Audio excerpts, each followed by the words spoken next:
নমস্কাৰ। আজি কেইটামান আহিবলগীয়া গণিত বিষয়ত আহিবলগীয়া কেইটামান প্ৰশ্নৰ বিষয়ে আলোচনা কৰিম। মই প্ৰশ্নখিনি ইয়াত লিখি থোৱা আছে। প্ৰথম প্ৰশ্নটো হৈছে x = 1/x এই সমীকৰণটোৰ মূল দুটাৰ সমষ্টি কি হ'ব? প্ৰথম কথাই সমীকৰণটোক আমি দ্বিঘাত সমীকৰণলৈ লৈ যাম। দ্বিঘাত সমীকৰণলৈ নিবলৈ হ'লে ইয়াতো মই x এটা পূৰণ কৰিম, 1/x আছে, ইয়াতো x এটা পূৰণ কৰিম। x গুচি গ'ল, x × x হ'লগৈ x², ইফালে থাকিলে 1, ইয়াক যদি ইফালে লৈ আনা x², 1ক যদি ইফালে লৈ আনা -1 = 0। ইয়াক যদি আমি ষ্টেণ্ডাৰ্ড ফৰ্মত লিখোঁ, সাধাৰণ আৰ্হিত লিখোঁ, 1x², x থকা টাৰ্মটো নাই, সেইকাৰণে 0x -1 = 0। মূল দুটাৰ সমষ্টি সুধিছে, সমষ্টি হৈছে আলফা প্লাছ বিটা, আৰু আলফা প্লাছ বিটা মানে হৈছে -b/a। মাইনাছটো মাইনাছে লিখিছোঁ, b মানটো কিমান? এইটো b মান, এইটো a মান, এইটো b মান, এইটো c মান। b মানটো 0, a মানটো 1, 0/1 মানে 0। এইটো হৈছে এটা সমান্তৰাল প্ৰকৃতিৰ d = 3 হ'লে a5 - a7ৰ মান কিমান? মই a5ক লিখিব পাৰোঁ a + 4d, মাইনাছটো মাইনাছে থাকিলে a7ক লিখিব পাৰোঁ a + 6d। ইয়াক মই ভাঙি দিলোঁ, a + 4d - a - 6d, plus এ মাইনাছে গুচি গ'ল, 4টা ডিৰ পৰা -6d গুচি গ'লে কিমান হ'ব? ডাঙৰ টকাত মাইনাছে কাৰণে -2d, মাইনাছটো মাইনাছে, d মানটো কিমান হ'ব? d মানটো 3 দি থোৱা আছে, 3 দুগুণে -6। এইটো এতিয়া আহিলোঁ nটা সংখ্যাৰ মাধ্য 4n/7 হ'লে nৰ মান কিমান? এতিয়া সকলোৱে এটা কথা জানা, মাধ্য উলিওৱা সূত্ৰটো কি আছিলে? ওপৰত গোটেই মানকেইটাৰ সমষ্টি ডিভাইডেড বাই পৰ্যবেক্ষণৰ মুঠ মান। পৰ্যবেক্ষণৰ মান কেইটা আছে ইয়াত? 7। এইটোৱে হ'ল এনৰ মান, এইটো এনৰ মান। এই প্ৰশ্নটো এইবাৰ হৈ যোৱা টেষ্ট পৰীক্ষা কেইবাখন ডিষ্ট্ৰিক্টতো অহা দেখা গৈছে। এইটো একদম ইজি প্ৰশ্ন, মন কৰিবা। x + 1ৰে হৰণ কৰিব লাগে, কোনে? x + 1ৰে হৰণ কৰিব লাগে, গতিকে x + 1 = 0।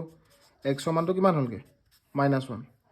এতিয়া px = x⁻101 + 1001। এতিয়া x মানটো কিমান হ'ল? -1 101 যোগ 1001। এতিয়া -1ৰ ওপৰত 101 আছে, 101টো হৈছে অযুগ্ম সংখ্যা, আৰু মাইনাছৰ ওপৰত যেতিয়া অযুগ্ম সংখ্যা থাকিব তেতিয়া মন কৰিবা সদায় মাইনাছ হয়। মানে -1 1 কোটিটা পূৰণ কৰিলেও -1 হ'ব। -1ৰ ওপৰত যদি তুমি অযুগ্ম বাৰ -1ক পূৰণ কৰা তেতিয়া -1 হ'ব, আৰু যুগ্ম বাৰ পূৰণ কৰিলে যোগ হ'ব। আৰু 1001ৰ পৰা যদি -1 গুচি যায় কিমান হ'ব? 1000। এইটো ইয়াৰ পিছত আহিলে a = 2n + 13, b = n + 7 হ'লে a আৰু b গসাও কিমান? nটো কিনো? nটো মানে হৈছে কিবা এটা ভেৰিয়েবল মান, মানে n মানে স্বাভাৱিক সংখ্যা বুলি তুমি ধৰি পুট কৰি চোৱাচোন। মই এনৰ জেগাত একেই দিলোঁ, এনৰ জেগাত মই 1 ধৰি লৈছোঁ। 1ৰ কাৰণে কৈছোঁ, তুমি 2ৰ কাৰণে কৈছা, 3ৰ কাৰণে কৈছা, উত্তৰ একেটাই ওলাব। এনৰ জেগাত 1 পাতিছোঁ, যোগ 13, 2 × 2 13, 2 কিমান হ'বগৈ? 15। b মানটো হ'ল n + 7, এনৰ মানটো মই কিমান ল'লোঁ? 1 ল'লোঁ, 1 যোগ 7, 7 × 8, 15ক যদি ভাঙি দিয়া 3 × 5 = 15, 8ক যদি ভাঙি দিয়া 2 × 2 = 4, 4 × 8। গসাও HCF সুধিছে, দুইটাৰ মাজত কমন কিবা আছে জানো? নাই, আৰু যাৰ কোনো নাই তাৰ 1 থাকে। এই বস্তুটো 17640 ইয়াক মানে এইটো আৰ্হিত লিখিব পাৰি। 17640 কোনটো আৰ্হিত লিখিব পাৰি? 2⁴a, 3⁵b, 5⁵c, 7⁴d লিখিব পাৰি। মই ইয়াক ভাঙিছিলোঁ, চুটিহৰণ কৰিব জানা তোমালোকে। 2 কেইটা হ'ল? চুটিহৰণ কৰিলে 2 তিনিটা, 3 কেইটা হ'ল? 2 তিনিটা, 3 দুটা, 5 কেইটা হ'ল? এটা, 7 কেইটা হ'ল? দুটা। এতিয়া 2⁴a মানে a মানটো কিমান হ'ব? 3। a + b - c + d উলিয়াবলৈ কৈছিলে, a মানটো কিমান হৈ গ'ল? 3, b মানটো কিমান হ'ল? 2, c মানটো কিমান হ'ল? 1, d মানটো কিমান হ'ল? 2। কিমান হ'ব? 3 4 5 6 7, 7 বিয়োগ 1, আৰু 7ৰ 1 গ'ল, থাকিল 6। এই প্ৰশ্নটো 85 আৰু 153 গসাও এইটো আৰ্হিত লিখিব পাৰি। গসাও = 85n - 153। ইয়াৰ গসাওটো উলিয়াই চাওঁচোন কি হয়। গসা উলিয়াব জানা নহয় তোমালোকে প্ৰথম চেপ্টাৰটোত যে আছিলে 85 ইয়াক এবাৰ দিলোঁ কিমান বাকী থাকিলে 68 68 85 বাৰ দিলোঁ 1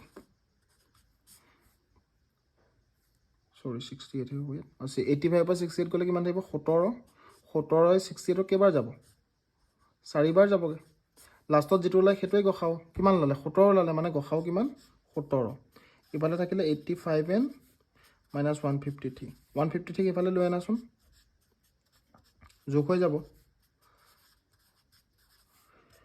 17 লগত 153 যোগ কৰিলে কিমান হ'ব 7 10 0 কৰিলে 5 6 7 85 এন এতিয়া এনৰ মানটো কিমান হ'ব 170 ডিভাইডেড বাই 85 85 170 কেইবাৰ যাব দুবাৰ যাব এনৰ মানটো কিমান হ'বগৈ 2 এতিয়া কৈছে এইটো এটা ইম্পৰ্টেণ্ট প্ৰশ্ন 12 সেন্টিমিটাৰ দৈৰ্ঘ্য সমবাহু ত্ৰিভুজৰ উচ্চতা এটা সমবাহু ত্ৰিভুজ আঁকাচোন এইটো ইয়াৰ প্ৰতিটো বাহু 12 12 12 সমবাহু ত্ৰিভুজৰ কালি সূত্ৰটো কোনোবাই জানে নি কালিটো হৈছে √3/4 বাহু স্কোৱাৰ মই বা বুলিয়ে লিখিছোঁ √3/4 বাহু স্কোৱাৰ মানে 12 12 স্কোৱাৰ 12 স্কোৱাৰ মানে 12 দুটা 4 কেইবাৰ গ'ল 3 বাৰ মানে কিমান হ'ল 3 বাং 36 √3 আকৌ ইয়াৰ কালি আৰু এটা ধৰণে উলিয়াব পাৰি এটা কালি হ'ল ইমান আৰু এটা ধৰণে উলিয়াব পাৰি হাফ পূৰণ ভূমি পূৰণ উন্নতি হাফটো হাফেই ভূমি কিমান এডাল ভূমি 12 উন্নতি কিমান এডাল উন্নতি উন্নতি আমাৰ গুৰিত নাই 2 ছবাৰ গ'ল 6h মানে এবাৰ কালি উলিয়ালোঁ এটা সূত্ৰ এপ্লাই কৰি সেইটো ওলালে এটা সূত্ৰ এপ্লাই কৰি এইটো ওলালে সূত্ৰ আমি যিমানেই ব্যৱহাৰ নকৰোঁ কিয় কালিটো একেটাই হ'ব ন মানে সেইকাৰণে ইয়াৰ লগত এইটো সমান হ'ল 6টা ইচ্ছৰ মান কাৰ লগত সমান হ'ল 36 √3 এতিয়া এইচৰ মানটো কিমান আমাক উন্নতি উলিয়াবলৈ কৈছিলে বা উচ্চতা 36 √3 ডিভাইডেড বাই 6 6 ইয়াক ছবাৰ গ'ল 6 √3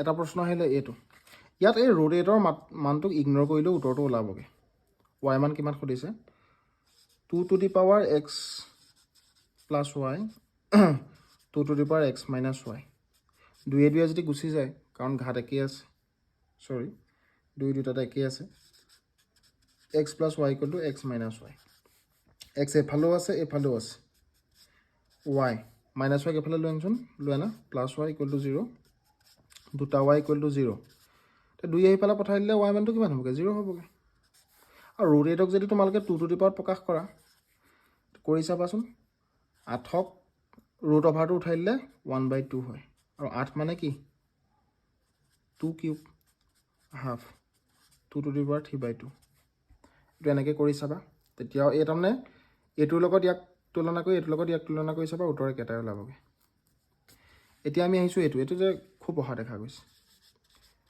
5টা সংখ্যাৰ মাধ্য 10 মই 5টা সংখ্যা ধৰি ল'লোঁ a b c d e a plus b plus c plus d plus e এই 5টা সংখ্যাৰ মাধ্য উলিওৱা সূত্ৰটো কি আছিলে গোটেইকেইটা সংখ্যাৰ সমষ্টি ডিভাইডেড বাই সংখ্যা কেইটা আছিলে সংখ্যা আছিলে 5টা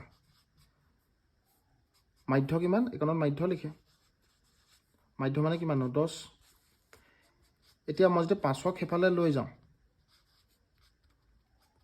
5ক সেইফালে লৈ গ'লে হ'বগৈ 50 a plus b plus c plus d plus e মানটো 50 একত থৈ দিয়া আকৌ এই সংখ্যাকেইটাৰ পৰা কৈছে যে প্ৰতিটো সংখ্যাৰ পৰা 3কে কমাই যাব a ৰ পৰা 3 কমালে b ৰ পৰা 3 কমালে তেনেকৈ গোটেইকেইটাকে পৰাই 3 কমাইছে e ৰ পৰাও 3 কমাইছে সংখ্যা কেইটা আছে 5টা মাধ্য উলিয়াবলৈ কৈছিলে ন মাধ্য ইকুৱেলটো কি গোটেইকেইটা সংখ্যা ডিভাইডেড বাই গোটেইকেইটা সংখ্যাৰ সমষ্টি ডিভাইডেড বাই মুঠ সংখ্যা কেইটা আছে সেইটো 5টো 5এই লিখিলোঁ a প্লাছ ব্ৰেকেট যদি ভাঙি দিওঁ a b তেনেকৈ ডট ডট ডট লাষ্টত কি থাকিবগৈ e